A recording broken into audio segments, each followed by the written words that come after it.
Assalamualaikum warahmatullahi wabarakatuh. Ini saya akan membuat podcast ya tentang ulumul Quran. Samping saya ini sudah ada teman saya, silakan memperkenalkan diri. Assalamualaikum warahmatullahi wabarakatuh. Perkenalkan, nama saya Nadia Hidayat. Ini saya diundang sebagai tamu atau sebagai teman pembicara pada teman saya ini bilang untuk dalam podcast. Di sini kita akan membahas tentang ulumul Quran. Yang pertama itu pengertian dari Al-Quran itu sendiri. Gitu. Kalau menurut Masnya ulumul Quran itu apa sih? Quran itu apa?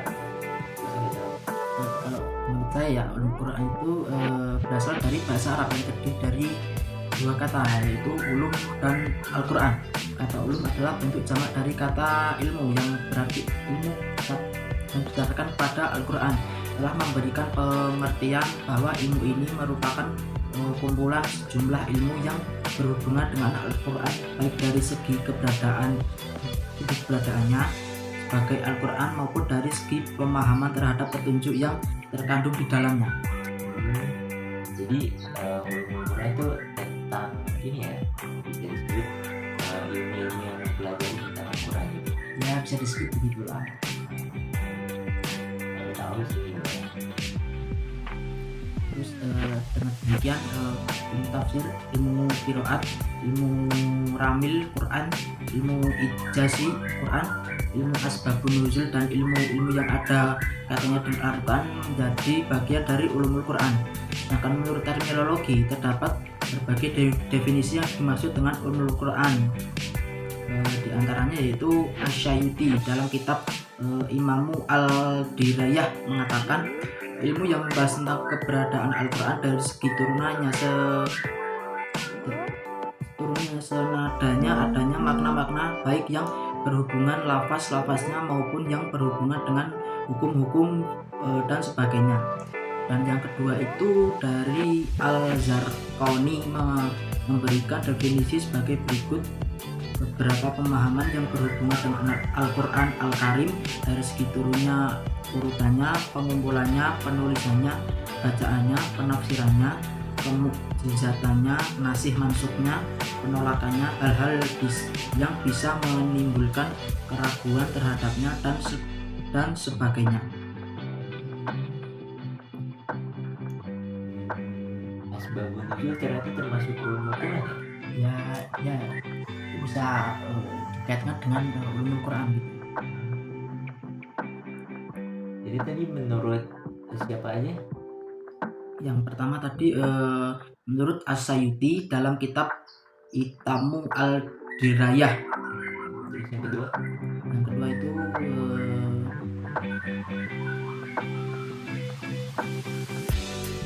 Al-Zarqani.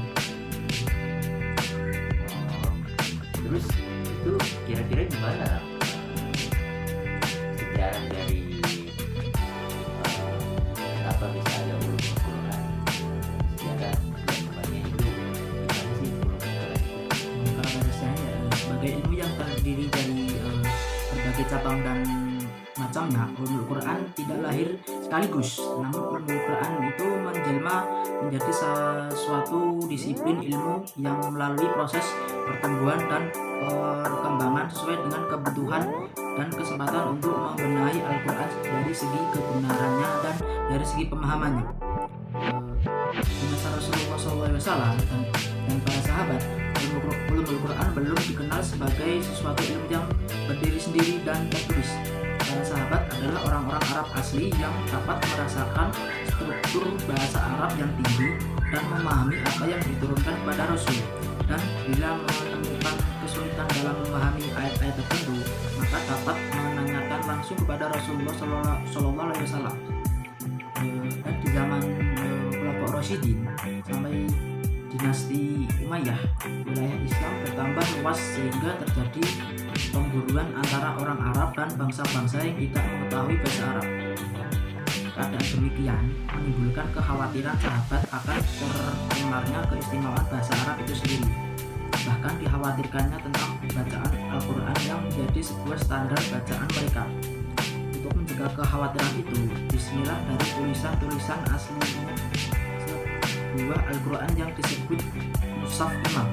Dari segi salinan, inilah suatu dasar ulumul Quran yang disebut Al-Rasen Al-Utsmani. Kemudian ulumul Quran memasuki masa pembukuannya pada abad ke-2 Hijriah. Para ulama memberikan prioritas perhatian mereka kepada ilmu tafsir karena fungsinya sebagai al-ulum al-Qur'aniyah. Para penulis pertama dalam tafsir adalah Syubah Ibnu Al-Hajjaj 160 Hijriah, Sufyan Ibnu Uyainah 1908 Hijriah, dan Wali Ibnu Al-Jarrah 197 Hijriah.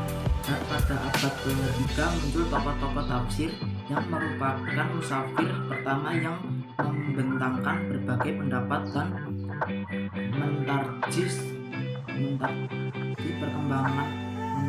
segalanya. Beliau adalah Ibnu Jarir At-Tabari. Selanjutnya sampai abad ke-13, ulumul Quran terus berkembang pesat dengan lahirnya tokoh-tokoh yang selalu melahirkan buah karyanya untuk terus melengkapi pembahasan-pembahasan yang berhubungan dengan ilmu tersebut. Di antara sekian banyak tokoh-tokoh tersebut, Jalaluddin Al-Bulqani, pengarang kitab Muwaqi Al-Ulum, Muwaqi Al-Nujum, dipandang Asy-Syaiti sebagai ulama yang melopori penyusunan ulumul Quran yang lengkap. Sebab dalam kitabnya tercakup 50 macam ilmu Al-Quran.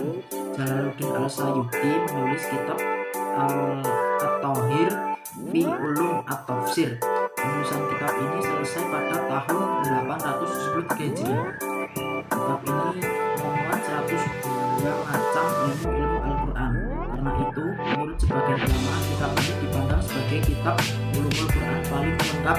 Namun As-Syaiti belum merasa puas dengan karya monumentalnya ini, sehingga ia menyusun lagi kitab Al-Itqan fi Ulum Al-Quran. Di dalamnya dibahas 80 macam ilmu Al-Quran secara padat dan sistematis. Menurut Al-Zarqani, kitab ini merupakan pengarang dan para peneliti dan penulis dalam ilmu-ilmu ini. Yang ketiga itu membahas tentang lisan, akal, hati senantiasa membaca Al-Quran. Tadabbur makna Al-Quran dan membaca dengan tadil membuat kita mendapatkan banyak rahasia di dalamnya. Ternyata panjang juga ya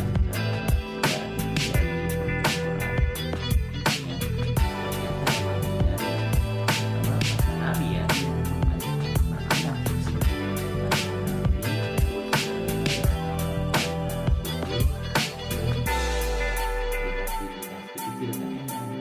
Sampai muncul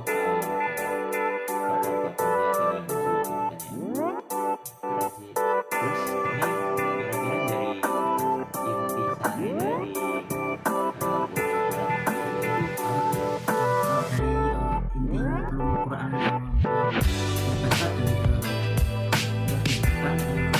bahwa ulumul Quran secara terminologi berasal dari bahasa Arab yang terdiri dari dua kata, yaitu ulum dan Al-Quran. Kalau kata ulum adalah bentuk jamak dari kata ilmu yang berarti ilmu. Kata ulum yang berdasarkan pada Al-Quran telah memberikan pengertian bahwa ilmu ini merupakan kumpulan sejarah ilmu yang berhubungan dengan Al-Quran, baik dari segi keberadaannya sebagai Al-Quran maupun dari segi pemahaman terhadap petunjuk yang terkandung di dalamnya. Sedangkan secara terminologi dapat disimpulkan bahwa ulumul Quran adalah ilmu yang membahas hal-hal yang berhubungan dengan Al-Quran, baik dari aspek keberadaannya sebagai Al-Quran maupun aspek pemahaman kandungan sebagai pedoman dan petunjuk bagi umat manusia. Ulumul Quran merupakan suatu ilmu yang mempunyai ruang lingkup pembahasan yang luas. Ulumul Quran meliputi semua ilmu yang ada kaitannya dengan Al-Quran, baik berupa ilmu-ilmu agama seperti ilmu tafsir maupun ilmu-ilmu bahasa Arab. Di samping itu, masih banyak lagi ilmu-ilmu yang tercakup di dalamnya.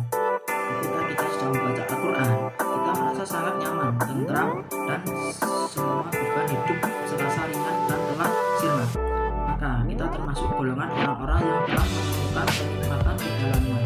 Oleh karena itu, tadabbur makna Al-Quran dan membaca dengan tartil membuat kita mendapatkan banyak rahasia di dalamnya dan akan mendapatkan manfaat yang berlimpah.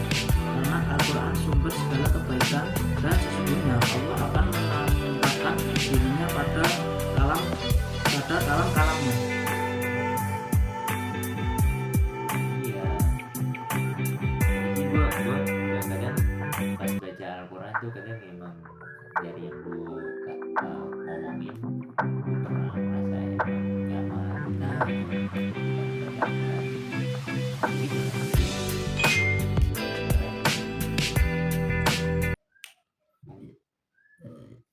cukup sekian video dari kami. Kurang lebihnya kami mohon maaf. Billahi taufiq wal hidayah. Wassalamualaikum warahmatullahi wabarakatuh. Wah.